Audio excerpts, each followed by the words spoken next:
Assalamualaikum warahmatullahi wabarakatuh. Perkenalkan, nama saya Fajri Nur Hasanah.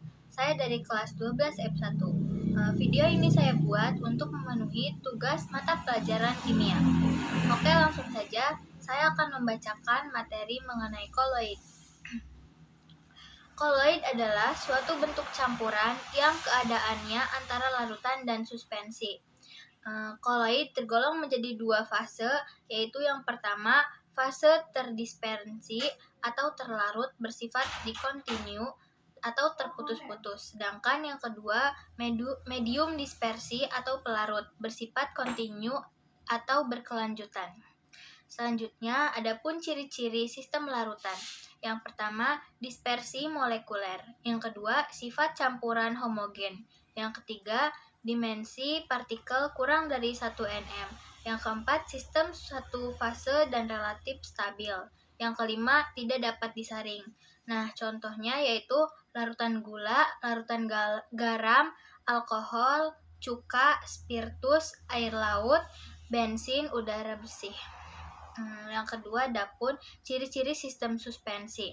Yang pertama, dispersi kasar. Yang kedua, sifat campuran heterogen. Yang ketiga, dimensi partikel lebih dari 100 nm. Yang keempat, sistem dua fase dan tidak stabil. Yang kelima, dapat disaring. Contohnya, air keruh, air kopi, air plus minyak.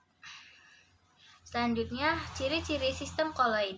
Yang pertama, dispersi koloid. Yang kedua, sifat campuran homogen secara mikroskopis namun heterogen secara mikroskopis. Yang ketiga, dimensi partikel antara 1 sampai 100 nm. Yang keempat, sistem dua fase dan relatif stabil. Yang kelima, tidak dapat disaring kecuali menggunakan penyaring ultra.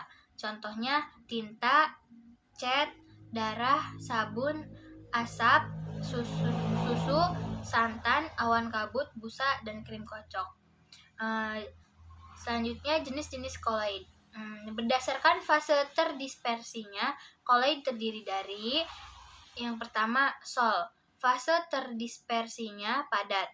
Yang kedua, emulsi. Fase terdispersinya cair. Yang ketiga, buih. Fase terdispersinya gas. Secara umum, terdiri atas yang pertama, aerosol. Aerosol adalah sebutan untuk koloid yang medium. Pendispersinya adalah gas. Aerosol terbentuk karena adanya pendorong atau propelan, misalnya klorofluorokarbon dan CO2.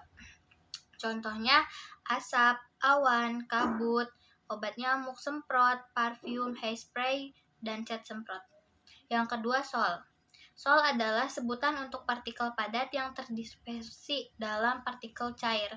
Contohnya sol emas, belerang, kanji, tinta, cat, darah, sabun, deterjen, dan masih banyak lagi. Yang ketiga yaitu gel. Gel adalah sebutan untuk partikel cair yang terdispersi dalam partikel padat. Gel juga disebut koloid setengah kaku karena sifatnya cair namun agak padat. Contohnya jelly, agar-agar, gelatin, mutiara, gel rambut, dan lain-lain. Yang keempat yaitu emulsi. Emulsi adalah sebutan untuk partikel cair yang terdispersi dalam partikel cair. Contoh pengemulsi yaitu sabun membuat minyak dan air bercampur. Lalu kasein mengemulsikan susu. Lalu kuning telur mengemulsikan mayones.